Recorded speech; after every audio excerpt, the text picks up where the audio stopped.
Effortless health क्या है?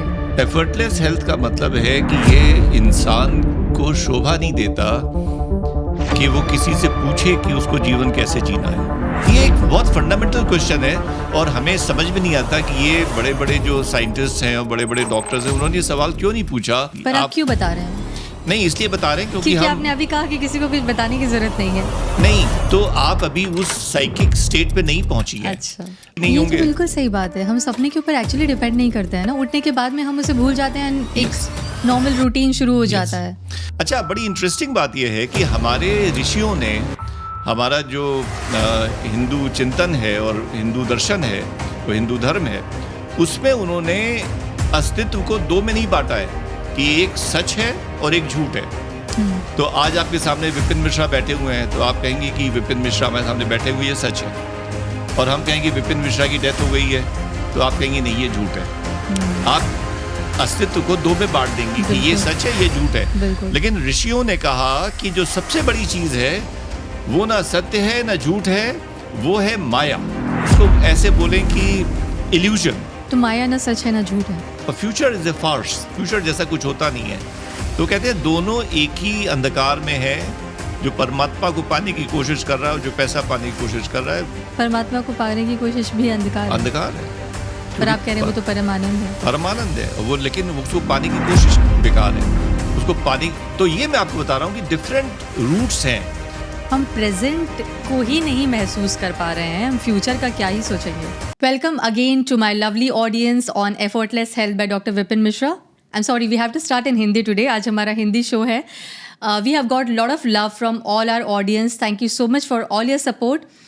Doctor Vipin ने भी काफ़ी अच्छा रिस्पॉन्स रिसीव किया for all his videos and his entire concept of effortless health by doctor Vipin Mishra again, and we have received overwhelming response plus few request from our audience कि हम podcast हमारा कुछ हिंदी में भी करें।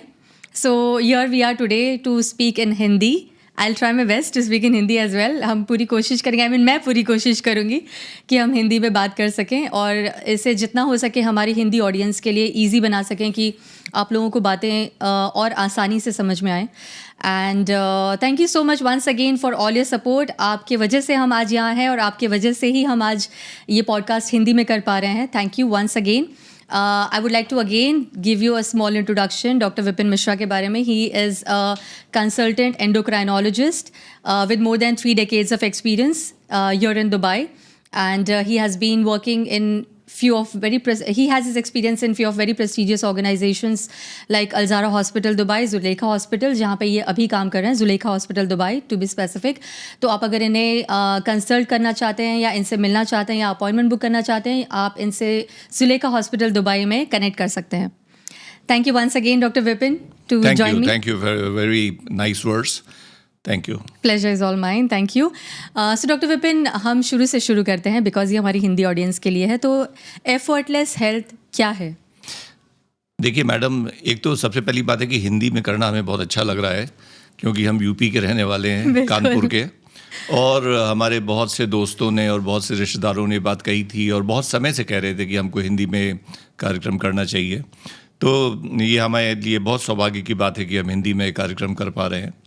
एफर्टलेस हेल्थ का मतलब है कि ये इंसान को शोभा नहीं देता कि वो किसी से पूछे कि उसको जीवन कैसे जीना है, क्योंकि प्रकृति में कोई जीव, कोई जंतु, कोई चिड़िया, कोई जानवर, कोई मकोड़ा, कोई नहीं पूछता किसी दूसरे से कि जीवन कैसे जीना है, और सबको अंदर से सब पता होता है।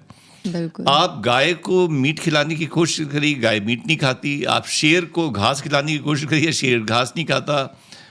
कुत्ते को आप मीट खिलाइए, वो एक सेकंड नहीं बैठेगा, उसको फौरन खा जाएगा। तो हर इंसान को अंदर से पता है कि क्या खाना है, कितना खाना है, कितनी एक्टिविटी करनी है, कब सोना है, कब जागना है।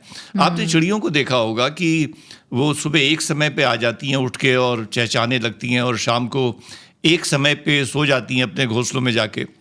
अच्छा उनके पास घड़ी भी नहीं है, बिना घड़ी के वो अपनी रिदम मेंटेन कर रही हैं। और फिर जब उनके सोने का टाइम हो जाए तब फिर आप उनको बुलाने की कोशिश करिए, बढ़िया से बढ़िया खाना उनके लिए रखिए, लेकिन वो नीचे नहीं आएंगी। जो रूटीन है वो है, जो रूटीन है वो है।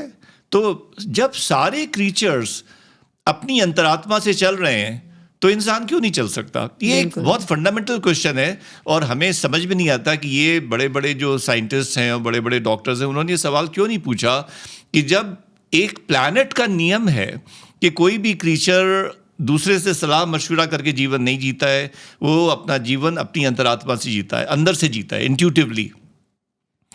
तो इंसान भी वैसा कर सकता है। तो हमने इसके बारे में फिर सोचा कि गलती कहाँ पे हुई, हम कहाँ भटक गए थे, उसको कैसे ठीक करा जा सकता है। तो हमने एक प्रोग्राम बनाया कि उसमें 15 स्टेप्स हैं, 15 पॉइंट्स हैं। वो प्रैक्टिकल स्टेप्स हैं, उनमें कोई फिलॉसफी नहीं है, वो प्रैक्टिकल हैं कि आपको हम बता रहे हैं कि आपको क्या खाना है, क्या कैसे रहना है। तो वो 15 चीज़ें हैं जो आपके पूरे जीवन को बदल के रख देंगी। पर आप क्यों बता रहे हैं? नहीं, इसलिए बता रहे हैं क्योंकि आपने अभी कहा कि किसी को कुछ बताने की जरूरत नहीं है। नहीं, तो आप अभी उस साइकिक स्टेट पे नहीं पहुंची है। अच्छा। अभी आपका माइंड वैसे काम कर रहा है कि आपको लगता है कि कुछ करने से कुछ मिलेगा। आपको ये हम उस साइकिक स्टेट पे ले जाएंगे जहां पे आपको समझ में आ जाएगा कि न कुछ मिलता है और न कोई है जिसको कुछ मिलने वाला है। ये ड्रीम सीक्वेंस चल रहा है पूरा का पूरा। लेकिन आज आपको ये ड्रीम सीक्वेंस नहीं लग रहा है। अगर आपको नहीं लग रहा है तो हम आपसे कैसे पेश आएंगे? फिर हम आपको बताएंगे कि जो तुम समझ रहे हो, चलो वहीं से शुरू करते हैं। बिल्कुल। तो हमने आपको एक इंग्लिश पॉडकास्ट में बताया था कि अगर हमको किसी को पहुंचाना है लास वेगास के किसी फेमस शो में, वहां पे, तो हम ये नहीं कह सकते कि तुम लास वेगास एयरपोर्ट से शुरुआत करो। हमको यहीं से बताना पड़ेगा कि तुम्हें क्या डॉक्यूमेंट्स चाहिए, तुम्हें पासपोर्ट चाहिए, तुम्हें वीज़ा चाहिए, तुम्हें टिकट्स चाहिए, तुम्हें अपनी सारी इटनरी बुक करनी है, होटल्स बुक करने हैं, सारा उसको हम फ्रॉम ज़ीरो टू एंड पूरा उसको हम गाइड करेंगे। तो ये प्रोग्राम आपकी साइकिक स्टेट को चेंज करने के लिए है। अच्छा, अगर आप ऐसे सोचें कि ये जीवन जो आप जी रही हैं, ये जीवन आपको असली का जीवन दिख रहा है, तो नेचुरली फिर तो आप परेशान होंगी, क्योंकि अगर कोई घटना घट रही है आपके जीवन में असली में, तो आपको अफेक्ट करेगी। लेकिन अगर आपको ये अंदर से समझ में आने लगे कि ये तो ड्रीम सीक्वेंस है, ये तो सपना है, तो सपने में हम क्यों परेशान होंगे? हमको कहीं का राजा बना दो सपने में तो हम खुश नहीं होंगे, और हमारा राज्य छीन लो सपने में तो हम दुखी नहीं होंगे। तो बिल्कुल सही बात है। हम सपने के ऊपर एक्चुअली डिपेंड नहीं करते हैं ना, उठने के बाद में हम उसे भूल जाते हैं, एक नॉर्मल रूटीन शुरू हो जाता है। अच्छा, अब थोड़ा सा आप जीवन के नेचर को समझें कि जीवन हमारा कैसा चल रहा है। हमने कहा कि ये सपने की तरह है, और आदि शंकराचार्य कहते हैं कि ब्रह्म सत्यम जगत मिथ्या। तो वो कहते हैं कि सिर्फ ब्रह्म सत्य है और जो जगत है, जो दिखता है, वो मिथ्या है। वो मिथ्या का मतलब है वो झूठ नहीं है। अच्छा, बड़ी इंटरेस्टिंग बात यह है कि हमारे ऋषियों ने, हमारा जो हिंदू चिंतन है और हिंदू दर्शन है और हिंदू धर्म है, उसमें उन्होंने अस्तित्व को दो में नहीं बांटा है कि एक सच है और एक झूठ है। तो आज आपके सामने विपिन मिश्रा बैठे हुए हैं, तो आप कहेंगी कि विपिन मिश्रा हमारे सामने बैठे हुए ये सच है, और हम कहेंगे विपिन मिश्रा की डेथ हो गई है, तो आप कहेंगे नहीं ये झूठ है। आप अस्तित्व को दो में बांट देंगी कि ये सच है, ये झूठ है। लेकिन ऋषियों ने कहा कि जो सबसे बड़ी चीज है वो ना सत्य है ना झूठ है, वो है माया। वो है उसको ऐसे बोलें कि इल्यूजन। तो माया ना सच है ना झूठ है। माया दिखती सच के, माया सपना है जो, जैसे आप रात में गई, अच्छा, और माया का एक टाइम फ्रेम होता है, वो टेम्पररी होती है, वो इटर्नल नहीं होती है। जो इटर्नल है वो सत्य है, लेकिन जो टेम्पररी है वो माया है। अभी थोड़ी देर पहले नहीं थी, अभी थोड़ी देर बाद नहीं हो जाएगी।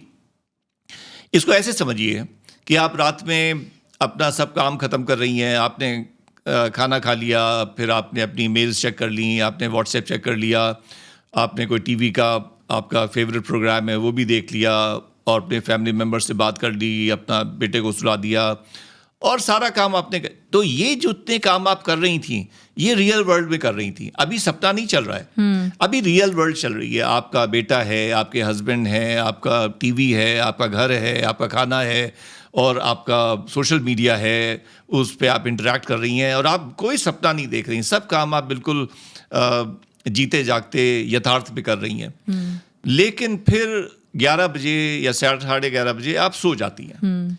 जब सो जाती हैं तो फिर एक सपना शुरू होता है। उस सपने में बड़ी लड़ाइयाँ हो रही हैं और बहुत शोर हो रहा है, लोग एक दूसरे के ऊपर टूटे पड़ रहे हैं, उनके हाथ में हथियार हैं, किसी के हाथ में आपको रिवॉल्वर दिख रही है, किसी के हाथ में आपको चाकू दिख रही है, खंजर दिख रहा है, और आप घबरा रही हैं अंदर से कि ये सब क्या हो रहा है और क्यों हो रहा है, और आप समझ नहीं पा रही हैं कुछ, और आपको डर भी लग रहा है कि कहीं ये कोई मेरे ही ना मार दे।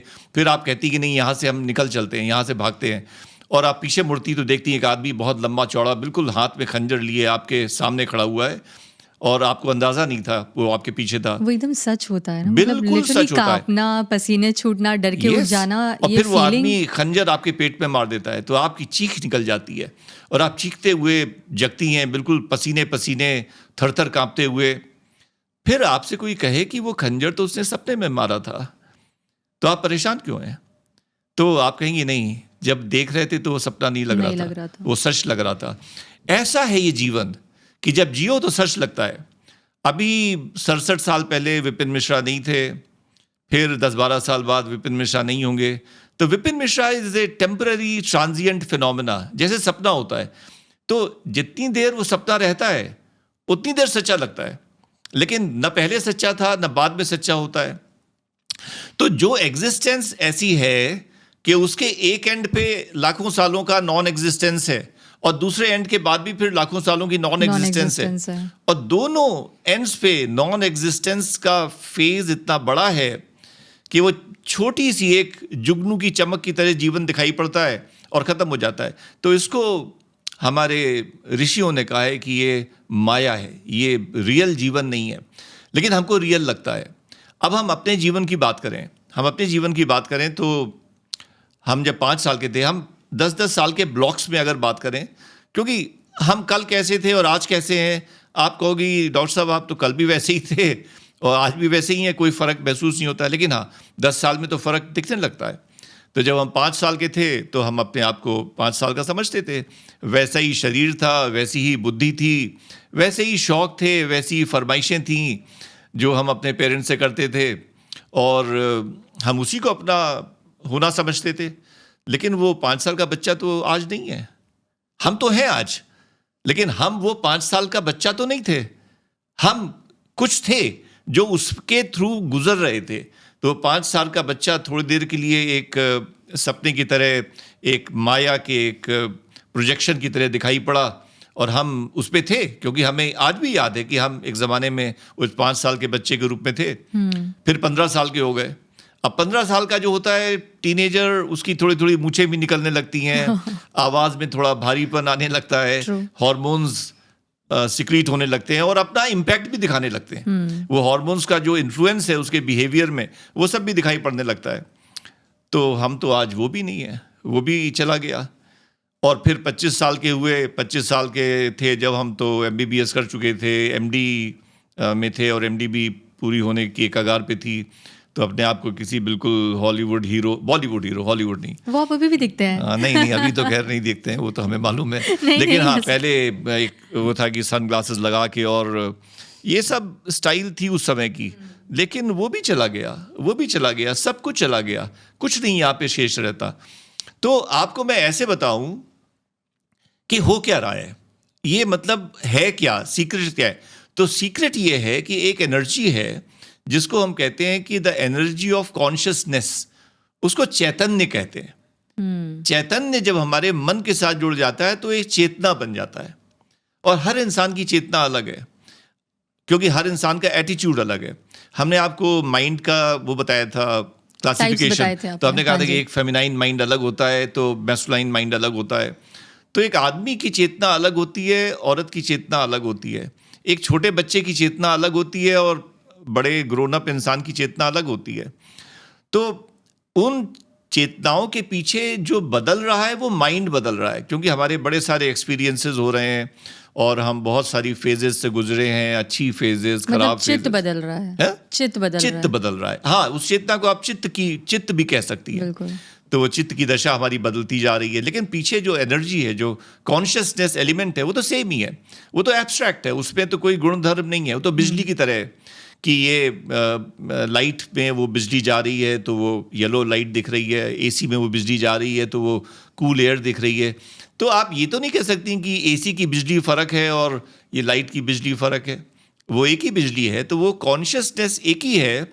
वो जो कॉन्शियस एलिमेंट है वही शेर के अंदर है, वही चूहे के अंदर है, वही खरगोश के अंदर है, वही औरत के अंदर है, वही आदमी के अंदर है।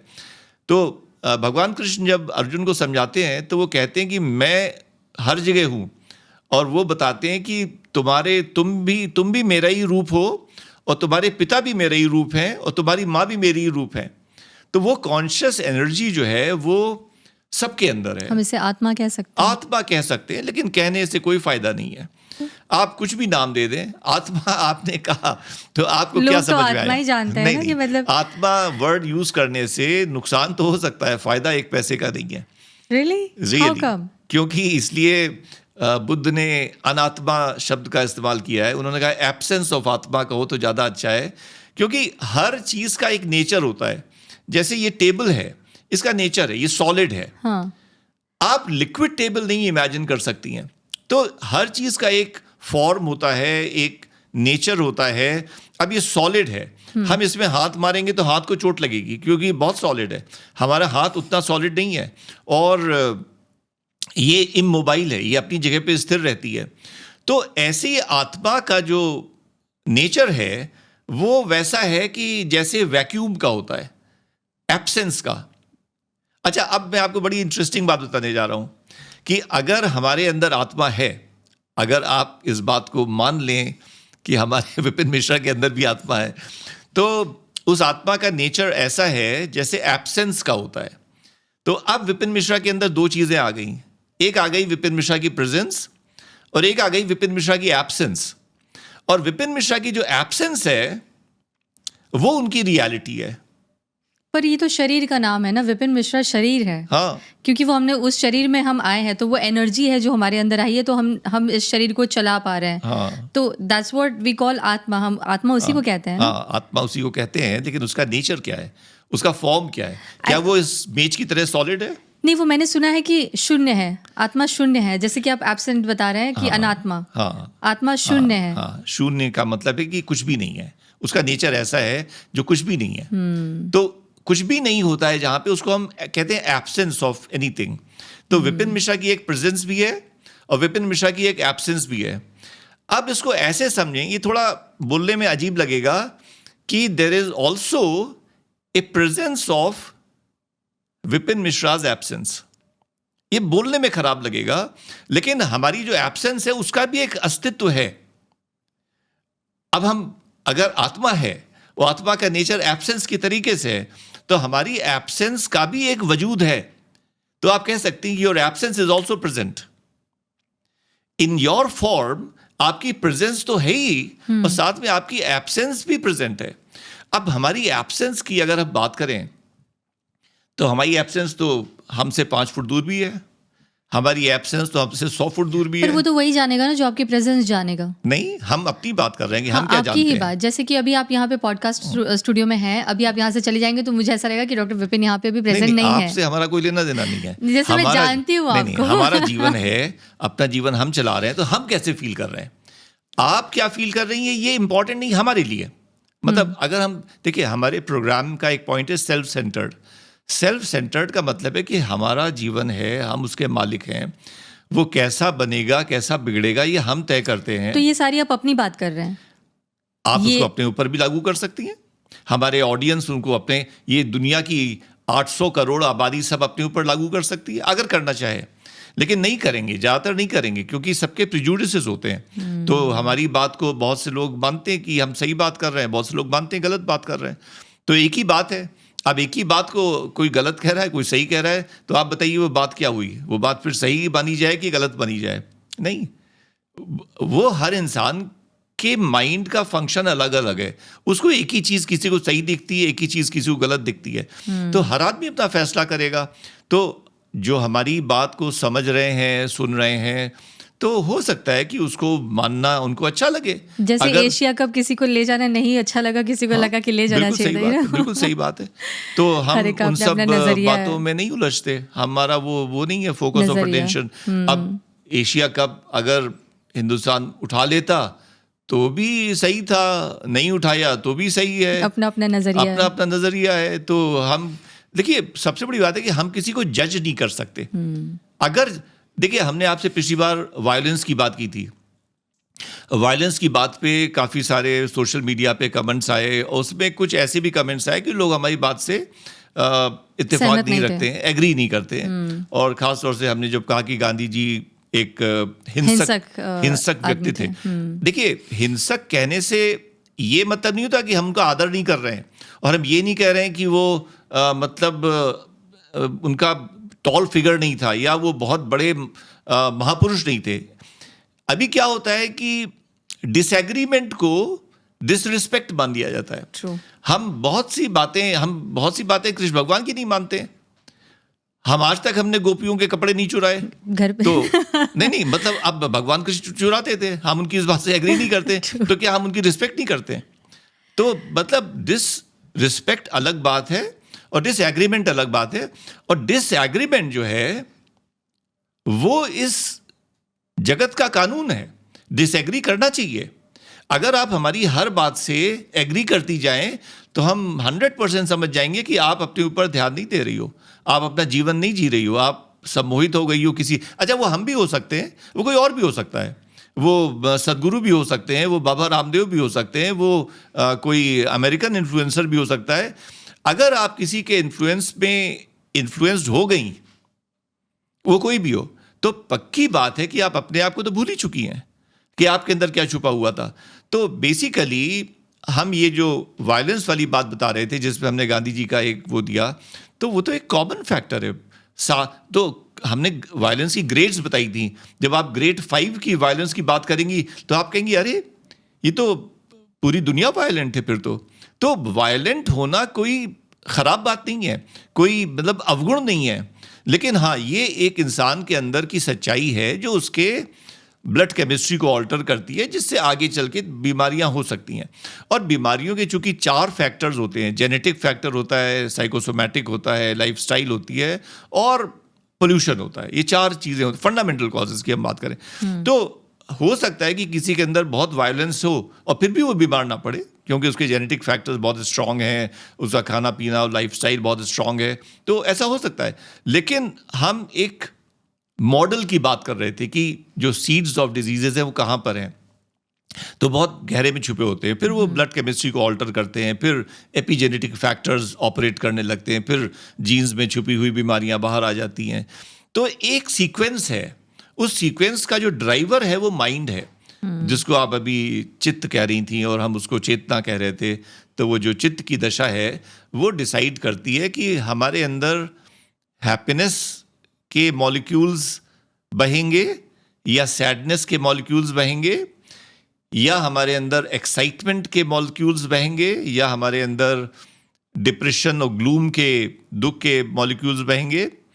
तो सब सारे मॉलिक्यूल्स का इम्पैक्ट अलग होता है, तो उससे हेल्थ का लेवल अलग होगा। तो हम जो सिखा रहे हैं कि हैप्पीनेस भी बचकानी चीज़ है और सैडनेस भी बचकानी चीज़ है। एक मेंटल स्टेट होती है जिसमें न सुख होता है न दुख होता है, और वो मेंटल स्टेट लेके हम पैदा होते हैं। और अच्छा, और यहाँ पे जो सुख और दुख की बात हो रही है, ये बात हो रही है उन सुख और दुख से जो हमको बाहर की चीज़ों से मिलते हैं। 1 साल का बच्चा भी बहुत खुश दिखाई पड़ता है आपको, और बल्कि आपसे और हमसे ज़्यादा खुश दिखाई पड़ता है। बिल्कुल। अभी मैं आपको एक बात बताऊं, हमारी ग्रैंड डॉटर है, अब वो 4 साल की हो गई है, लेकिन अब हम तो उसके जन्म से ही उसके साथ हैं, तो सब फेजेस हम उसकी देख रहे हैं। तो ये थोड़े समय पहले की बात है, वो 3.5 या 3.25 साल की थी। तो गेम हमारे साथ खेलती है वो कि नानू तुमको आइसक्रीम खानी है? तो हम कहते हैं हाँ। अच्छा, वो गेम हमारे साथ बहुत बार खेल चुकी हैं। उनके पास एक पूरा कुकरी सेट है। अच्छा। और उनके पास बर्तन हैं, कप प्लेट्स हैं, बहुत सारी चीज़ें हैं, स्पून्स हैं, फोक्स हैं। तो हमने कहा हाँ, हमें आइसक्रीम खानी है, लेकिन हम फेक आइसक्रीम नहीं खाएंगे, हमको रियल आइसक्रीम चाहिए। अच्छा। तो कहती no, you will only get fake ice cream and you have to pretend as if you are eating ice cream. You have to just pretend and you have to enjoy that ice cream. तो कहती कौन सी ice cream खाओगे? Vanilla के, strawberry के, chocolate की, ये कि वो, कॉटन कैंडी, जो उनकी फेवरेट्स हैं और जो उनको आती है नाम मालूम। तो उन्होंने सारे नाम बताया, तो हमने कहा हम वैनिला लेंगे, वैनिला आइसक्रीम। तो उन्होंने ऐसे स्कूप डाला और बर्तन से एक्टिंग करी और निकाल के हमको एक प्लेट में दी और हमको ऑफर किया, और हमने वो फिर एक्टिंग करी कि हम खा रहे हैं, और हमने कहा oh so delicious, it is great, absolutely great. तो कहती डू यू वांट मोर? अच्छा, मोर का मतलब है कि फिर एक्टिंग वही करे, फिर एक्टिंग वही करनी फिर है। वैसी देगी। तो हमने कहा no I am full. Okay, your tummy is full? हमने कहा yes my tummy is full. All the time हम उसका चेहरा देख रहे थे, तो आइसक्रीम तो फेक थी लेकिन उसकी हैप्पीनेस रियल थी। Very true. तो हमको एक बात समझ में आ गई कि एक हैप्पीनेस होती है जो चीज़ों पे डिपेंड नहीं करती, उसके लिए एक सॉफ्टवेयर चाहिए होता है। अब हमको क्या समझ में आया कि हम जो हैं वो इलॉन मस्क हैं, रियल नहीं, fake okay. Fake Elon Musk है, लेकिन वो कॉन्फिडेंस हमारा जेन्युइन है, जो पावर है, जो स्ट्रेंथ है। आप देखिए वो डोनाल्ड ट्रंप से भी लड़ाई लड़ रहा है। इसी को पावर ऑफ मैनिफेस्टेशन कहते हैं ना, आजकल लोग बहुत कहते हैं। हमें नहीं मालूम, ये सब नहीं पता। टेक्निकल टर्म्स हम नहीं जानते। अच्छा। हम ये जानते हैं कि बिना बाहर कुछ हुए भी आप खुश रह एक सकते हैं। आनंद है जो अंदर बह सकता है, वो हमें बच्चा सिखाता है। और जीसस क्राइस्ट के तो गोल्डन वर्ड्स हैं, उन्होंने तो कहा ही है कि लोगों ने पूछा जीसस क्राइस्ट से कि आप बताइए कि आपके प्रभु के राज्य में कौन जाएगा। तो जीसस क्राइस्ट ने कहा कि प्रभु के राज्य में सिर्फ वही जाएंगे जो बच्चों जैसे हो गए। बच्चों जैसे हो गए मतलब natural, spontaneous, innocent, simple, non calculative, non manipulative. कुछ है, बस आपको वही जीना है जो आप हैं, और हर इंसान के अंदर कुछ है। तो आपकी कुछ नेचुरल टैलेंट है, मतलब ऐसा नहीं कि आपको वो टैलेंट डेवलप करने के लिए जमीन आसमान एक करना पड़े। सिंपल उसी के वही टैलेंट आपको पहुंचा देगा जहां पहुंचाना है। आपको कोई परेशान होने की जरूरत नहीं है। तो हम लोगों को ये बता रहे हैं कि आप हमारा प्रोग्राम फॉलो करो तो आपकी वो साइकिक कंडीशन पहुंच जाएगी, क्योंकि वो साइकिक कंडीशन ही पहुंची जा सकती है, और कहीं पहुंचना ही नहीं आपको। या तो आप बहुत बड़े किसी कंफ्यूजन में और एगनी में और मिजरी में और तकलीफ में पहुंच जाओगे और बीमार पड़ जाओगे, और या तो आप परम आनंद को पहुंच जाओगे। दो ही, अब चॉइस आपकी है भाई, आप कहाँ पहुंचना चाहते हो। ज्यादातर लोग कहते ही नहीं साहब, हम तकलीफ में रहने के आदी हैं, हमको वही चीज ठीक लगती उसी है। से वो फील करते हैं कि वो जिंदा है, वरना तो शून्य में जाना बहुत लोगों को तकलीफ होता है इस चीज से काफी। बिल्कुल। अच्छा, एक मैंने कहानी पढ़ी कि जब फ्रेंच रेवोल्यूशन हुआ तो वहाँ पे मतलब जो हर जगह होता है, जहाँ भी रेवोल्यूशंस हुए हैं तो वहाँ पर रेवोल्यूशंस करप्शन के अगेंस्ट ही हुए हैं, कि वहाँ पे जो राजशाही थी वो करप्ट थी। तो राजा को कहाँ दिखाई पड़ता है कि प्रजा भूखों मर रही है, तो वो अपने महलों के अंदर रहते थे, और उनके जो खास काम करने वाले थे वो अपने बड़े बड़े बंगलों में रहते थे और लाइफ को एंजॉय कर रहे थे। जनता भूखों मर रही थी। तो एक ना एक दिन तो जनता कहती है ना फिर कि हम ये व्यवस्था नहीं हम स्वीकार करेंगे और हम लड़ाई लड़ेंगे। तो फिर रेवोल्यूशनरीज कहीं ना कहीं से प्रकट हो जाते हैं। अच्छा, ये समाज की खास बात है कि अगर आप उनके साथ दुर्व्यवहार करते जाओगे और 100 साल तक आप करोगे, तो कोई ना कोई तो लीडरशिप डेवलप हो जाएगी, और कोई ना कोई लीडरशिप ऐसी डेवलप हो जाएगी जो बगावत कर देगी आपके इस तानाशाही के और इस बदतमीजी के खिलाफ।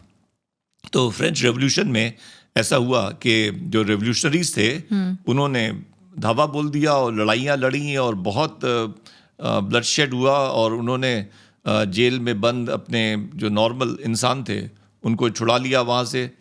उनमें से बहुत से ऐसे थे जो 30-30 साल से या 40 साल से जेल में बंद थे, क्योंकि राजशाही क्या करेगी, जो निरंकुश राजशाही होगी और जो लोगों को एक्सप्लॉइट करेगी, तो वो देखिए अगर जो थोड़ा सा भी विरोध कर रहा है उसको जेल में डाल दो, बात खत्म हुई। तो वो जेल में पड़े हुए थे, और लेकिन जेल में कोई 30 साल पड़ा रहे काल कोठरी के अंदर, 40 साल पड़ा रहे, तो वो भूल ही जाएगा कि नॉर्मल जीवन कैसा होता है। उसकी जो जंजीरें हैं, उन जंजीरों में, हथकड़ियों में उसको नॉर्मल लगने लगता है। तो वो अपना जैसे हाथ साफ करता है तो अपनी जंजीरों को भी साफ कर लेता है। वो उसके बॉडी का पार्ट ही हो जाता है। तो जब रेवोल्यूशनरीज ने उनको बाहर छुड़ाया, उनकी जंजीरें वगैरह सब तोड़ दी, तो वो परेशान हो गए। उनको लगा कि अरे ये हम फिर कैसे जीवन जिएंगे। जैसे उनकी जंजीरें हटा दी गई, ये उनको बिल्कुल ऐसा लगने लगा जैसे किसी आदमी को उसके कपड़े उतार लो, बाहर उसको कर दो। तो तो उसको क्या लगेगा, अरे हम कैसे बाहर जाएंगे। तो जंजीरों से उनकी पहचान बन गई थी, वो जंजीरों को अपने होने का एक तरीका समझने लगे थे और वो बहुत बेचैन हो गए। शाम होते होते सब वापस लौट आए, उन्होंने कहा हमको तुम वापस ले लो। जेल में रख दो और जंजीरें बांध दो, हमें तो नींद भी नहीं आएगी बिना जंजीरों के। अब 40 साल से एक तरीके से सोने की आदत पड़ी हुई है और आप अचानक आप कहो कि आप उल्टे खड़े होकर सो जाओ, अरे कैसे सो जाएं, हमको नींद ही नहीं आएगी अगर हम वो 40 साल वाली व्यवस्था नहीं मिलेगी। तो ऐसा होता है कि बीमारी की भी आदत पड़ जाती है। एक आदमी है, उसको पिछले 20 साल से सर में दर्द हो रहा है या 30 साल से सर में दर्द हो रहा है और उसको अचानक आज कोई डॉक्टर उसको दवाई ऐसी दे दे कि उसका सर में दर्द खत्म हो जाए, तो यही नहीं समझ पाएगा कि करें तो क्या करें। अब पर बीमारी की कैसे आदत पड़ जाती है, मतलब लोगों को किसी सोच या किसी तरह के बर्ताव या व्यवहार की आदत भले पड़े। वो सुबह सो के उठा, सुबह सो के उठा, उसको हेडेक हो रहा है, तो अब वो क्या करेगा, हेडेक के लिए फिर पहले चाय बनाएगा कि चलो अदरक की चाय पी लेते हैं, उससे हेडेक ठीक हो जाए। फिर उसका सारा जीवन हेडेक के चारों तरफ घूमता रहेगा। अच्छा। वो कहेगा कि चलो थोड़ा मतलब उससे काफी चीजें कनेक्टेड हो जाती हैं, फिर सब कुछ एक रेस्ट टाइम होता है, एक उसका जीवन का केंद्र बिंदु है वो हेडेक। अब आपने उसका केंद्र बिंदु हटा दिया, अब वो कंफ्यूज हो जाएगा कि हम करें तो क्या करें। अब चाय पिए कि ना पिए, क्योंकि चाय पीने की जो वजह थी तो वजह तो अब खत्म हो गई, तो अब हम करें तो क्या करें। ठंडे पानी से नहाएं कि गर्म पानी से नहाएं, पहले सारा का सारा ध्यान उसी में चलता रहता था, सारा जीवन उसी में बीतता रहता था, वो हेडेक उसके जीवन को चला रहा था। लेकिन अब वो हेडेक गायब हो गया तो वो आदमी कहेगा कि हम तो पागल हो जाएंगे, क्या करें हम। तो ये बात आपने बिल्कुल सही कही कि बहुत से लोग वैक्यूम के साथ आइडेंटिफाई करने के लिए नहीं तैयार होंगे, लेकिन जब वो पॉडकास्ट सुनते रहेंगे, इस पॉडकास्ट का नाम है थॉट थेरेपी। थॉट थेरेपी का मतलब है कि विचारों से आपके शरीर में बदलावट आती है। बिल्कुल। कोई विचार है जो आपको बहुत दुखी कर सकता है, कोई विचार है जो आपको सुखी कर। विचारों में होता कुछ नहीं है। एक हमारी फ्रेंड थी, अब तो खैर वो यहाँ पे नहीं है, वो पाकिस्तान की थी, गायनेकोलॉजिस्ट, और फिर वो पाकिस्तान वापस चली गई कुछ साल यहाँ पे रहने के बाद। तो वो हमसे कहती थी, डॉक्टर साहब आपकी बातें सुन के बड़ा अच्छा लगता है और बड़ा मन जो है हल्का हो जाता है, आपकी बातें सुनते हैं तो बड़ी रिलीफ मिलती है, टेंशन सारे ख़त्म हो जाते हैं। तो हमने कहा मैडम इसका मतलब तो साफ है बिल्कुल कि वो जो सारे टेंशन थे आपके, वो जो सारी तकलीफ़ें थी, वो सब ख्याली थी, झूठी थी वो। क्योंकि इन झूठी बातों से अगर आपका टेंशन ख़त्म हो जाए तो मतलब वो है ही नहीं, तो था ही नहीं, क्योंकि बातें तो खोखली हैं। बातों में है क्या बात। हमने कहा कि एक भूखा आदमी, उससे एक हफ्ते भर से खाना नहीं खाया है, उसको हम अपनी बातें सुनाते हैं तो क्या उसका पेट भर जाएगा। कहती नहीं, पेट तो नहीं भरेगा उसका। तो फिर हमने कहा फिर जब उसका पेट नहीं भरेगा तो उसके पास कपड़े नहीं है, हमारी बातें सुन के उसको कपड़े आ जाएंगे, उसको कपड़े खरीदने हैं, उसमें उसको 200 दिरहम 300 दिरहम का खर्चा आएगा। तो वो तो रियलिस्टिक प्रॉब्लम्स हैं। जो रियलिस्टिक प्रॉब्लम्स हैं वो बातों से कैसे सॉल्व हो जाएंगी। बिल्कुल। लेकिन आपकी तकलीफ सॉल्व हो गई बातों से, तो इसका मतलब तकलीफ इमेजिनरी थी, वो सपना है जिसमें हम जी रहे हैं। हाँ, वो आप उस सपने को सत्य समझ रही थी, तो हमारे प्रोग्राम में 2 चरण है। पहला तो चरण ये है कि आपको ये जीवन सपने की तरह दिखाई पड़ने लगे। हम आपको ये नहीं बता रहे हैं कि आप मूंगफली को पानी में डुबो के खाओ तो उससे आपकी हेल्थ ठीक हो जाएगी। अच्छा। ये सब बचकानी बातें हैं। आप पानी में डालो, उसको किसी और चीज़ में डालो, या उसको आप विस्की के साथ आप खाओ, विस्की के साथ पीनट्स लोग बहुत पसंद करते हैं। मतलब बचकानी बातों में कब तक इंसान अटका रहेगा। मेरे ख्याल से एज अ डॉक्टर लोग यही उम्मीद कर रहे होंगे कि हमें कुछ हेल्थ टिप्स मिल जाए, शक्कर ज़्यादा खाना चाहिए, शक्कर कम खाना चाहिए, ये नहीं खाना चाहिए, वो नहीं खाना चाहिए। पर लोग ये बहुत कम, और मैंने नहीं देखा है अभी तक किसी डॉक्टर को इस तरह से इस मेंटल सिचुएशन पे बात करते हुए, मेंटल स्टेट पे बात करते हुए कि कहाँ से बीमारी एक्चुअली में शुरू हो रही है। दवाइयों के बारे में पूरी दुनिया बात कर रही है, ये दवा लेनी है, वो दवा लेनी है, ये खाओ वो मत खाओ, बट शुरू कहाँ से हो रहा है? Nobody talks about it, and this is the only reason कि मतलब I always feel कि ये पॉडकास्ट खत्म नहीं हो, क्योंकि कोई नहीं बात कर रहा है इसके बारे में, स्पेशली फ्रॉम अ डॉक्टर। मैं नहीं सुनती हूँ। ये बिल्कुल सही बात है, क्योंकि डॉक्टर्स की एक तरीके की ट्रेनिंग होती है। हम लोग को एक चीज़ पढ़ाई है तो तब नहीं पढ़ाया गया है, तो हमारा कोई दोस्त हमसे एग्री नहीं करता है, और करेगा भी क्यों? हम जब बात ही बेसिर पैर की कर रहे हैं, जो बात किताबों में लिखी नहीं हुई है, तो क्यों हमसे वो एग्री करेगा? तो हमको बुरा नहीं लगता है अगर कि अच्छा हाँ, ये भी बात है कि बहुत से लोग रिडिक्यूल भी करते हैं, रिडिक्यूल करते हैं क्योंकि अब उनको लग रहा है कि जवाब क्या दें, जवाब कोई समझ में आ नहीं रहा है कि जो दिया जा सके, मतलब इंटेलेक्चुअल लेवल पे।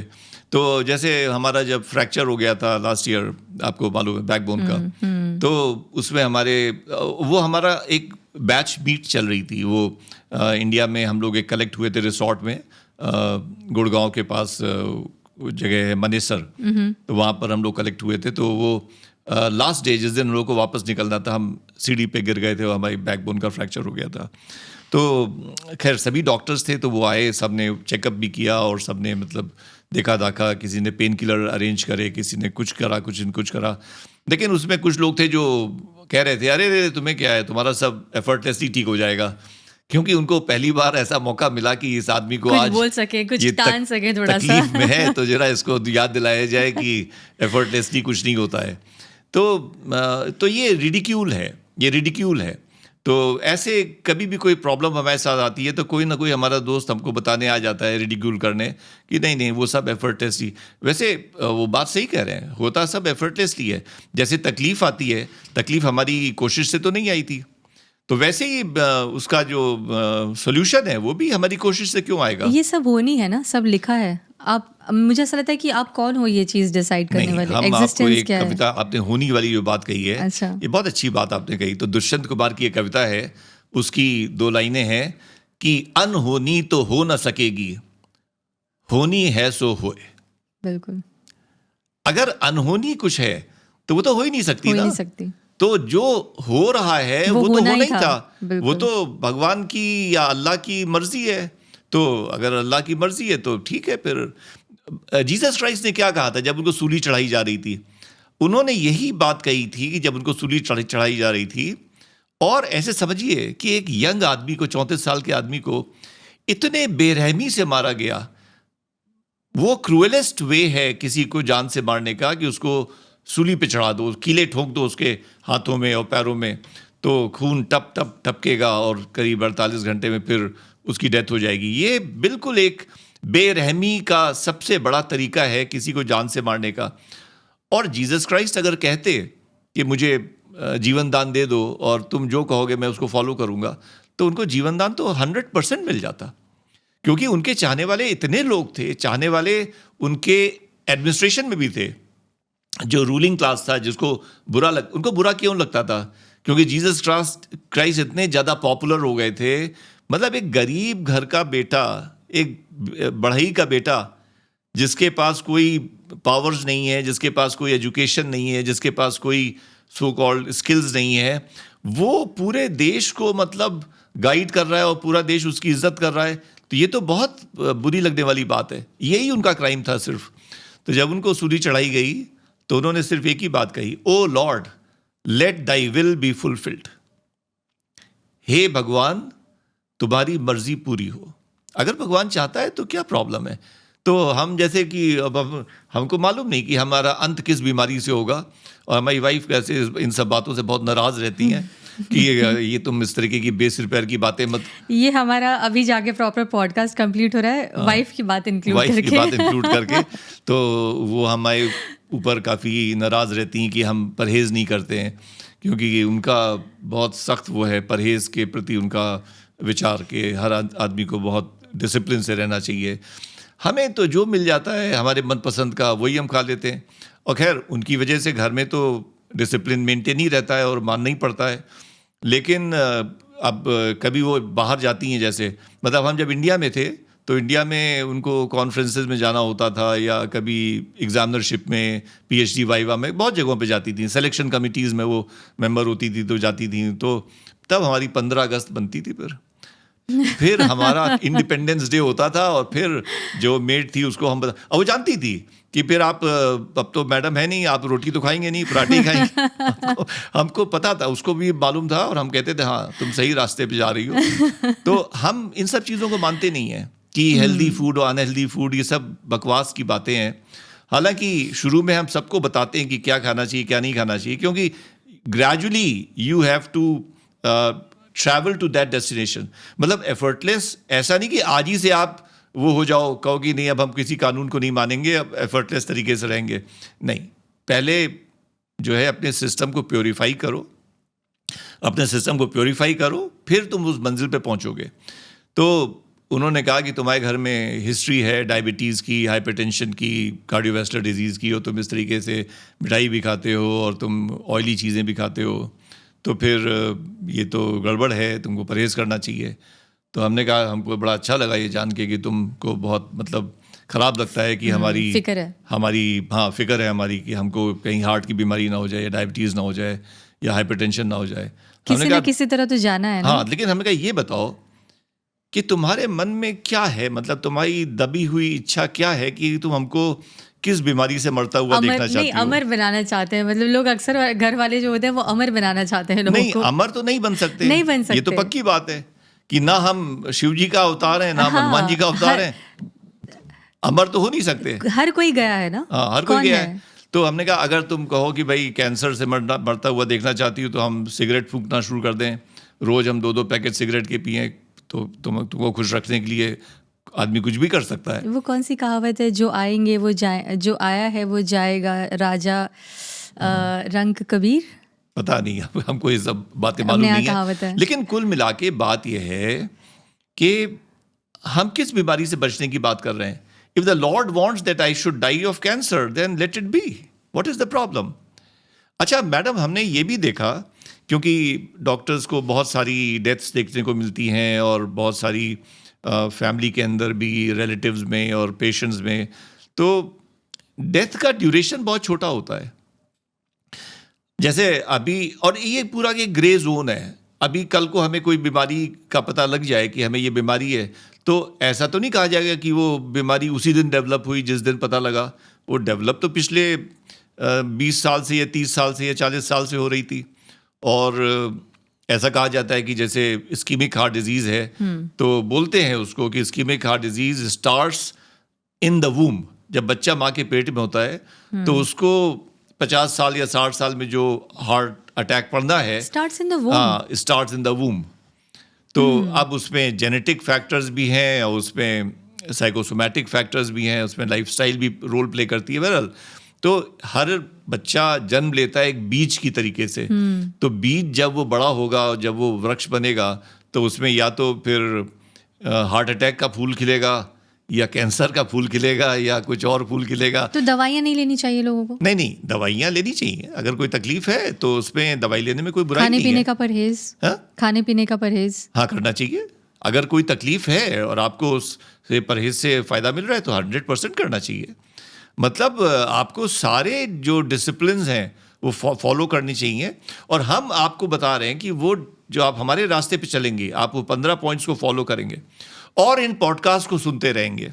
दोनों बातें हैं। सिर्फ लकीर के फकीर बन के उन 15 चीज़ों को नहीं फॉलो करना है। वो 15 चीज़ें क्यों कर रहे हो भैया, उसके बारे में भी तो जानो। बिल्कुल। उससे तुमको मिल क्या रहा है, करना क्यों है। तो हमने आपको पिछली बार बताया था कि वो है कि क्या करना है, व्हाट। वो 15 चीज़ें हैं। तो एफर्टलेस हेल्थ एक प्रोग्राम है जिसमें 15 स्टेप्स हैं हमारे। हाँ, और वो हमारी वेबसाइट पे पूरा का पूरा दिया हुआ है। उसमें कोई सीक्रेट नहीं है, कोई कुछ नहीं है। तो वो हमारी वेबसाइट पे दिया हुआ है। लेकिन वो करने से पहले जाने लोग कि वो करना क्यों है, वरना उसको करने के पहले भी, उसको करने के साथ साथ भी, और उसको करने के बाद भी। क्योंकि ये जो हमारा एक देखने का चीज़ को नज़रिया है वो बहुत पक्का हो चुका है, बहुत पक्का हो चुका है। आप हमारे सामने बैठी हुई हैं, हम ये बात मान के चल रहे हैं कि आप रियल हैं। हमको यही नहीं समझ में आ रहा कि हम सपना देख रहे हैं, आप सपने में सामने बैठी हुई हैं। इतना गहरा हो गया है ये भाव कि इससे बाहर आना आसान नहीं है। इससे बाहर आना बिल्कुल आसान नहीं है। और तो ये प्रोग्राम हो सकता है आपको 10 साल सुनना पड़े या 20 साल सुनना पड़े। खैर 20 साल तो हम होंगे नहीं सुनाने के लिए। नहीं, ऐसा नहीं है। लेकिन फिर भी लेकिन बहुत मुश्किल है ये। जैसे इस सपने में है, जैसे आपकी नातिन, अब वो जो फीलिंग, उसने जो एक्सप्रेशन दिखाए जस्ट बिकॉज आप आइसक्रीम खा रहे थे, उससे जो आपको खुशी मिली वो हम इस सपने में ही है ना। तो वो चीज़ से समझे, अगर आप उससे कुछ दिन नहीं मिल पा रहे हैं या वो इंडिया चली गया, वो ट्रैवल कर रही है, आप तो यहाँ हैं, आपने एक कितना मुश्किल है ये? नहीं, हाँ, आपकी बात हम बिल्कुल समझ गए, आपकी बात हम बिल्कुल समझ गए। अच्छा मैडम, एक बात हम समझ रहे हैं कि देखिए, आप यू आर ए वुमन, एक औरत होने के नाते आप एक बच्चे के साथ अलग तरीके से रिलेट करती हैं। हमारी जो ग्रैंड डॉटर है, ये हमारे साथ अक्सर जाती है, कहीं हम लोग शॉपिंग करने जाते हैं तो ये जाती है, हम लोग ले जाते हैं उसको। तो उसको क्या थोड़े बहुत कोई खिलौना चाहिए होता है या कुछ टॉफ़ी चाहिए होती है, मतलब इस टाइप की चीज़ें उसको चाहिए होती हैं। तो हम लोग उसमें एक मॉल में किसी में थे, तो वो अपना वो घूमती रहती है, वो अपना देखती रहती है शेल्फ पे क्या रखा हुआ है, वो उसके काम की क्या चीज़ है। उसके काम की क्या चीज़ है। तो एक लेडी थी, तो वो पीछे से मतलब हमारी डॉटर की जैसी दिख रही थी, मतलब उतनी हाइट थी, वैसे ही फ्रेम था। तो ये जाके पीछे से उसके कपड़े पकड़ दिए और उसको लगा कि उसकी मम्मी है। तो जैसे ही वो उस लेडी को लगा कि पीछे से कोई उसके कपड़े खींच रहा है, तो वो पीछे मुड़ी एकदम से, और जैसे ही पीछे मुड़ी तो उसको लगा कि ये तो छोटा बच्चा है। उसने इतना प्यार से बच्चे को सहलाया और मतलब उसको मतलब कि प्यार किया, लेकिन वो भी थोड़ा समझ गई कि वो गलत जगह आ गई थी, फिर वो दौड़ के हम लोग के पास आ गई। लेकिन बच्चा एक औरत के साथ अलग तरीके से रिलेट करता है, और एक औरत बच्चे के साथ अलग तरीके से रिलेट करती है। वो आदमी के साथ वो रिलेशनशिप नहीं होता है बच्चे का जो उसके साथ होता है। लेकिन ये आपने सही कहा कि वो हैप्पीनेस मिलती है हम लोग को, वो अच्छा लगता है। तो आपने बहुत सारी हैप्पीनेस जानी है, आपने फैमिली मेम्बर्स के साथ या रिलेटिव्स के साथ या फ्रेंड्स के साथ जो इंटरेक्शन होता है, जो आपका समय बीतता है, उसमें आपको अच्छा लगता है, मज़ा आता है, एक तरीका है। फिर आपको आपका फेवरेट फूड मिल जाए जो आपको खाने का मन था, तो उसमें आपको मज़ा आता है। आप अपनी फेवरेट मूवी देख लो, उसमें आपको मज़ा आता है। आपको अपने काम में भी अच्छा लग सकता है कि भाई आपका जो काम है, पैशन है, वो काम आपका आगे बढ़ रहा है, उससे आपको मतलब सेटिस्फैक्शन मिल रहा है। तो ये 10 तरीके के या 20 तरीके के सेटिस्फैक्शंस या हैप्पीनेस आपने जानी है। अब आप सबको एडअप कर दो, खिचड़ी बना दो। इस सारी पॉजिटिविटी की और सारी हैप्पीनेस की जो डिफरेंट डायमेंशंस हैं, उनको सबको आपस में जोड़ दो और उसको 1 करोड़ से मल्टीप्लाई कर दो। वैसी हैप्पीनेस मिलती है when you connect to your soul. उसको कहते हैं परम आनंद। मतलब वो स्वाद अगर आपने चख लिया, ओशो कहते हैं उसको, वो परमात्मा की शराब है। ओशो कहते हैं कि जो परमात्मा की शराब किसी ने एक बार पी ली, तो वो फिर इस दुनिया की शराब नहीं उसको अच्छी लगेगी, वो फिर बेकार हो गई। क्योंकि वो जो चीज़ है ओशो कहते हैं कि तुमको परमात्मा की शराब की मस्ती में जाना है। तो वो कहते थे कि हमारे जो सेशंस होते हैं, जो उनके शिविर होते हैं, तो वो मधुशाला है, वहाँ पे शराब पिलाई जाती है। और आपने सुना होगा कि ये अमिताभ बच्चन के फादर जो हैं हरिवंश राय बच्चन, उन्होंने किताब लिखी है मधुशाला, जो बहुत फेमस है।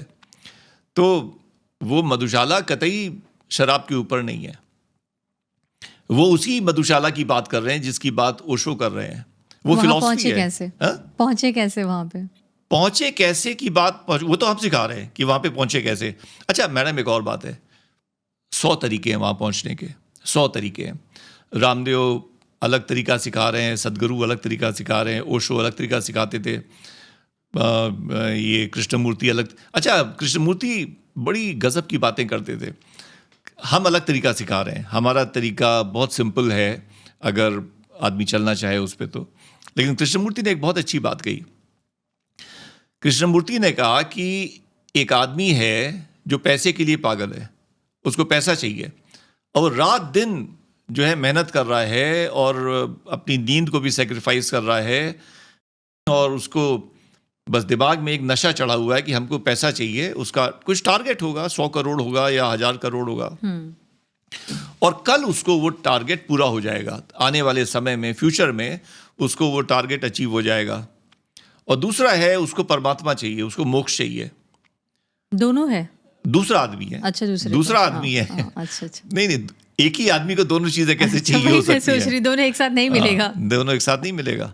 तो दूसरा आदमी है, उसको परमात्मा चाहिए, उसको मोक्ष चाहिए, और रात दिन उसके लिए प्रयास कर रहा है, और रात दिन मेहनत कर रहा है, अपनी नींद को सेक्रीफाइस कर रहा है, और उसको भी उम्मीद है कि भविष्य में उसको परमात्मा मिल जाएगा। तो कृष्णमूर्ति कहते हैं इन दोनों में फर्क क्या है? एक अपने जीवन को दांव पे लगाए हुए क्योंकि उसको फ्यूचर में परमात्मा चाहिए, दूसरा अपने जीवन को दांव पे लगाए हुए क्योंकि उसको फ्यूचर में पैसा चाहिए। दोनों में कोई फर्क नहीं है और दोनों की भ्रांति एक ही है कि फ्यूचर जैसा कुछ होता है। जब एक बात समझ में आ जाए कि फ्यूचर जैसा कुछ है ही नहीं। अच्छा, हम आपसे पूछते हैं, आप अब काफी समझदार हो चुकी हैं आज की तारीख में, तो आपने अब तक अपने जीवन में कभी फ्यूचर को फील किया है? फ्यूचर को डायरेक्टली एक्सपीरियंस किया है? जैसे आप प्रेजेंट को एक्सपीरियंस करती हैं, ऐसे आप डायरेक्टली फ्यूचर में रही हैं? बस सोच सकते हैं उसके बारे में, सोच के परेशान हो सकते हैं। Future is an imagination, it's an illusion. उसकी कोई यथार्थ में वो नहीं होती है, मतलब कोई स्थिति। हम प्रेजेंट को ही नहीं महसूस कर पा रहे हैं, हम फ्यूचर का क्या ही सोचेंगे। तो कृष्णमूर्ति बहुत सही बात कह रहे हैं। वो पूछ रहे हैं कि जो आदमी रात दिन एक करे हुए परमात्मा को पाने के लिए, उसका भी कॉन्सेप्ट है कि फ्यूचर में मिलेगा, और दूसरा आदमी है जो रात दिन मेहनत कर रहा है पैसा पाने के लिए, उसका भी कॉन्सेप्ट है कि फ्यूचर में मिलेगा। और future is a farce, future जैसा कुछ होता नहीं है। तो कहते हैं दोनों एक ही अंधकार में है, जो परमात्मा को पाने की कोशिश कर रहा है और जो पैसा पाने की कोशिश कर रहा है। परमात्मा को पाने की कोशिश भी अंधकार है। पर आप कह रहे हैं वो तो परमानंद है। परमानंद है वो, लेकिन उसको पाने की कोशिश बेकार है। उसको पाने, तो ये मैं आपको बता रहा हूँ कि डिफरेंट रूट्स हैं। तो योगा का अलग मार्ग है, राजयोग का या हठ योग का, और कर्मयोग का अलग मार्ग है। भगवान कृष्ण ने तो सारे मार्ग बताए हुए हैं। तो हम आपको जो मार्ग बता रहे हैं वो एक तरीके से पैसिव अप्रोच है। वो दो तरीके के इंसान होते हैं। एक एक्टिव इंसान होता है, वो कहता है कि हम अपनी मेहनत से हासिल करेंगे। दूसरा कहता है नहीं, जो परमात्मा दे देगा हमको मंजूर है। पहले वाले को हमारी बात नहीं समझ में आएगी। वो कहेगा नहीं, परमात्मा कुछ नहीं डिसाइड करेगा, हम डिसाइड करेंगे और हमको तय करना है कि हमें कहाँ पहुँचना है, सारी मेहनत हमको करनी है। तो एक अलग इंसान है वो, उसका अलग माइंड है, उसकी अलग पर्सनैलिटी है। वो हमारी पैसिव अप्रोच को नहीं चुन सकता। तो आप ऐसे मान लो कि 50% इंसान तो वैसे ही हमारी अप्रोच को नहीं मानेंगे, क्योंकि उनका फ्रेमवर्क ही अलग है, उनको दुनिया अलग तरीके से दिख रही है। वो कैसे पैसिव अप्रोच को मान सकते हैं? तो हमारी जो अप्रोच है वो बहुत सारे मार्गों के साथ, ये भी एक मार्ग है, इससे भी पहुंचा जा सकता है। और वो आदमी इससे पहुंचेगा जो मतलब वो ऐसा है, क्या कहते हैं कि थोड़ा पैसिव अप्रोच वाला है। लेकिन हमने कोशिश करी है अपने 15 पॉइंट प्रोग्राम में कि हम सारी दुनिया को उसमें इंक्लूड कर लें, क्योंकि उसमें हमारा एक पॉइंट है ड्यूटी के बारे में भी, तो वो कर्मयोग का है। 2 पॉइंट्स हैं एक्चुअली। एक ड्यूटी के बारे में है कि आपको अपनी ड्यूटी फुलफिल करनी है up to the optimum level, जितना भरसक आप कर सकें। और दूसरा है कि अपने शौक पूरे करने। You have to do what you love doing, क्योंकि हम नौकरी कर रहे हैं। तो अच्छा, हमारे साथ तो ये है कि हम अपने मरीजों को भी सिखाते रहते हैं एफर्टलेस, और इससे हमारा बड़ा नुकसान भी हुआ है। अच्छा। इससे हमारा नुकसान हुआ है कि कानपुर के दिनों से लेके आज तक ये पागलपन आज का नहीं है। तो ये बात आप समझ सकती हो कि डॉक्टर साहब ये पागलपन के बीज तो बहुत पहले ही बोए जा चुके होंगे, जो आज यहाँ पर दिखाई पड़ रहे हैं। तो हम तब भी उनको बताते थे कि तुम बीमार नहीं हो, बीमारी तुम्हारा ख्याल है। अब मरीज को तकलीफ है और डॉक्टर कहे बीमारी तुम्हारा ख्याल है, तो मरीज क्या सोचेगा? आप सोचो तो हमारा बहुत नुकसान हुआ, वो हमारी प्रैक्टिस उस लेवल पे जा नहीं पाई, क्योंकि बीमारी का इलाज करना तो बहुत आसान होता है। एंडोक्राइन में हमारी ज़्यादातर तो वो डायबिटीज़ और डायबिटिक कॉम्प्लिकेशंस और थायराइड, PCOS, एड्रीनल, पिट्यूटरी, यही सब होता है। तो उसमें है क्या, मतलब अब हमको समझ में आता है कि एंडोक्रिनोलॉजी का हम किसी को सिखा दें कि भाई 2 साल हमको लगेंगे, तुम 2 साल हमारे साथ काम कर लो। हम किसी BSc पास को सिखा दें कि तुम कर सकते हो, इसमें कोई इतनी बड़ी बात ही नहीं। अभी जो 40 साल से आदमी कर रहा है उसका उसमें तो वो तो इतना आसान काम होता है कि हर डॉक्टर को पता है कि किस मरीज को इंसुलिन लिखनी है, किसको ओज़ेम्पिक लिखनी है, किसको कॉम्बिनेशन देना है। मतलब इतना साधारण काम है ये, इसमें दिमाग नहीं लगता, इसमें अकल नहीं लगती। तो हम उनको सिखाते हैं कि तुम्हारी बीमारी आई कहाँ से, तुम ये सोचो। अब इस चक्कर में हमारी प्रैक्टिस कम रह गई, इस चक्कर में हमारा नुकसान हुआ, हमारी प्रैक्टिस कम रह गई। और उसका खामियाजा हुआ। हाँ, लेकिन ये एक तरीका है, इस तरीके से भी पहुंचा जा सकता है उस सिचुएशन में। हाँ, लेकिन पहुंचा जाएगा। वो वहाँ पर आज आप नहीं पहुंचे हुए हैं, तो आज आपको 15 पॉइंट फॉलो करने पड़ेंगे। पर आप कह रहे हैं कि कोशिश करना बेकार है वहाँ पहुँचने के लिए, तो ये एफर्टलेस हेल्थ प्रोग्राम तो हमारी कोशिश है वहाँ पहुँचने के लिए, तो फिर ये बेकार कैसे हुई? अब ऐसे समझ लें कि ये एक रियलाइजेशन है, ये एक रियलाइजेशन है। वो रियलाइजेशन अभी आपको नहीं हो रहा है। आपका जन्म हुआ अपने आप हुआ, उसमें आपकी तो कोई मेहनत नहीं थी। आप बहुत सुंदर हैं, थैंक यू। वो अपने आप ही है। आपकी उसमें क्या खूबी है? होता है कि जेनेटिक फैक्टर्स रहे हों, आपके माँ बाप का रूप आपको मिल गया, ये सब बातें होंगी, लेकिन उसमें आपने कौन से तीर मार लिया? भाई हैं तो हैं, उसमें आपका दिमाग बहुत तेज़ है। आप मेडिकल में सेलेक्ट हुई, आप डॉक्टर बनी, फिर आपने लंदन बिजनेस स्कूल से MBA किया, और आसान नहीं है, तो शार्प IQ तो रहा ही होगा आपका, अभी भी है। आप अपना बिजनेस चला रही हैं, उसमें बहुत सारे स्ट्रीम्स हैं, बहुत सारे वर्टिकल्स हैं आपके बिजनेस में, तो दिमाग तो तेज़ है आपका। लेकिन दिमाग तेज़ है, उसमें आपने कौन सी मेहनत से हासिल किया वो दिमाग? और फिर उस दिमाग से, उस बॉडी से, उस आपकी पर्सनैलिटी से जो आपको भगवान ने दी है, आपको कुछ हासिल हो जाए तो आप क्या कहेंगी? नहीं, वो मैंने हासिल किया है। अरे किस बात का भाई? जब सारे के सारे जो इनिशियल पॉइंट्स थे वो आपको दिए हुए हैं, किसी ने, वो भगवान ने आपको दिए हुए हैं, उनसे आपने जोड़ के सबको और एक अपना वो बना लिया, मुकाम, अपनी मंजिल बना ली, और आपको ईगो आ गई कि ये तो हमने किया है। हमारे एक दोस्त थे कानपुर में, तो डॉक्टर, वो तो एक दफ़े उनसे बात हो रही थी, और बहुत सक्सेसफुल हैं और बहुत बड़ी प्रैक्टिस है उनकी। तो कानपुर के एक बहुत बड़े बिजनेसमैन थे, तो वो बीमार पड़ गए थे, उनको सीवियर इन्फेक्शन हुआ था, उम्र थी, डायबिटीज़ थी, हाइपरटेंशन था, और उनको सेप्टिसीमिया हो गया था, तो मल्टी ऑर्गन फेलियर, तो ब्लड प्रेशर फॉल कर गया था, मतलब वो शॉक में चले गए थे। तो उनको फ़ोन किया गया कि भाई ये आ रहे हैं, इनको लेकर के, और आप हॉस्पिटल में हो क्या? ये हॉस्पिटल से निकल रहे थे। तो फिर इन्होंने कहा नहीं, आप ले आओ। फिर ये इमरजेंसी में उन्होंने हॉस्पिटल में सब अरेंजमेंट करा दिया उनका, और इमरजेंसी ट्रे बिल्कुल आ गई, और आते ही उन्होंने सारे इन्वेस्टिगेशंस भिजवा दिए, IV शुरू कर दिया, और एंटीबायोटिक शुरू कर दी, और उनको बचा लिया। आइनोट्रॉप शुरू कर दिए, मतलब उनको बचा लिया। कुल मिला के उनकी तबीयत ठीक हो गई। फिर वो 5-6 दिन ICU में रहे और फिर ठीक हो गए। तो बता रहे थे कि वो तो बस उनकी चांस थी, उनकी किस्मत थी कि हमने उनको बचा लिया। सेप्टिसेमिक शॉक से बाहर आना वो टफ होता है? नहीं, मतलब बहुत स्ट्रॉन्ग एंटीबायोटिक्स हैं, मतलब डिपेंड करता है कि मतलब उसकी बेसिक हेल्थ कैसी है। अब कोई देखिए, कोई 80-85 साल का हो, वो सेप्टिसेमिक शॉक में चला जाए तो मुश्किल है। How old was he? अब वो तो मेरे ख्याल से 60-65 के बीच में थे, जिनकी बात हम बता रहे हैं। तो इन्होंने कहा कि हमने उसको बचा लिया। तो हमने कहा कि तुम ये बात ध्यान रखना, क्योंकि एक दिन तुम्हारा भी टाइम आएगा, तो तुम अपने आप को भी बचा लेना, क्योंकि तुम बचाने के बहुत बड़े एक्सपर्ट दिखाई पड़ते हो। तो हमसे फिर वो बत्ता बुरा मान गए, 5 साल उन्होंने हमसे बात नहीं करी। हाँ, क्योंकि उनको इतना खराब लगा। हमने कहा ये भाषा अच्छी नहीं लगती है कि तुमने कर लिया, बहुत अहंकार की भाषा है, बहुत ईगो की भाषा है। इसको आप ऐसे समझिए कि एक डॉक्टर के हाथ में एक पेन होता है, और वो पेन से पर्चा लिखता है। तो पेन से पर्चा लिखता है, और वो पर्चा फिर मरीज फॉलो करता है, उसको फ़ायदा हो जाता है।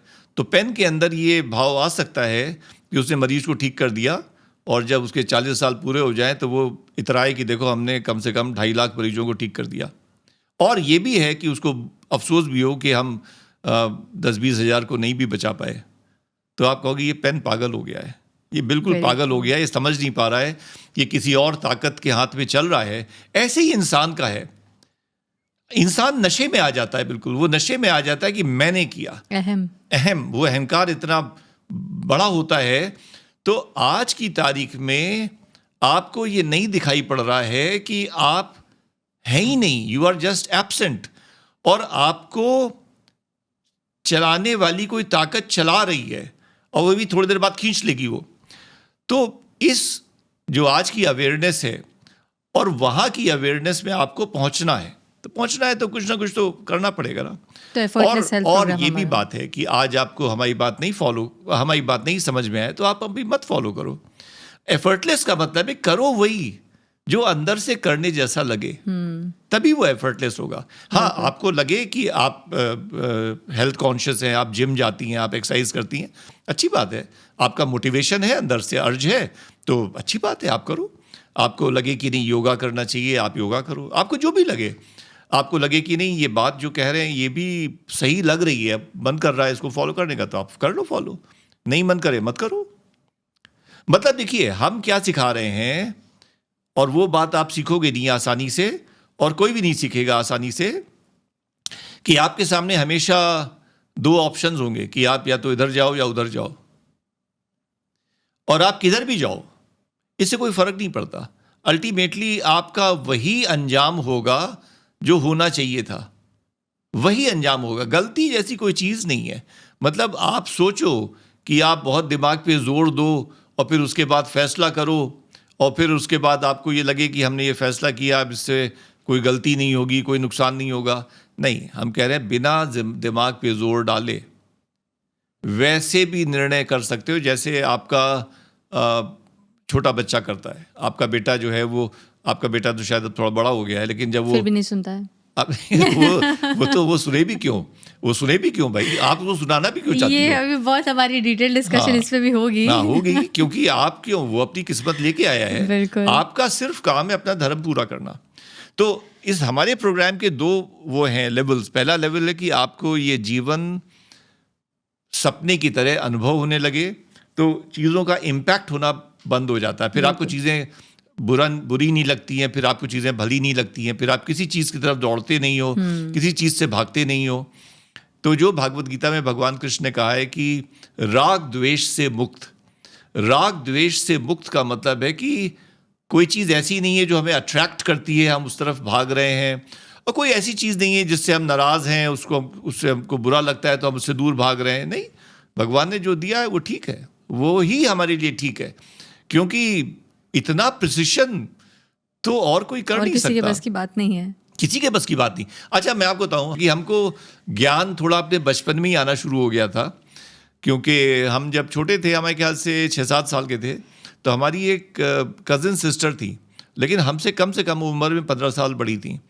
तो वो हमको खाना खिला रही थी। अच्छा, हम खाना अपने हाथ से खा सकते थे, हम 6-7 साल के हो गए थे, खाना अपने हाथ से खाने लगे थे, लेकिन कुछ वो सब्जी गर्म थी, उसमें कुछ वो उसका रसा था, तो हमको चम्मच चाहिए था।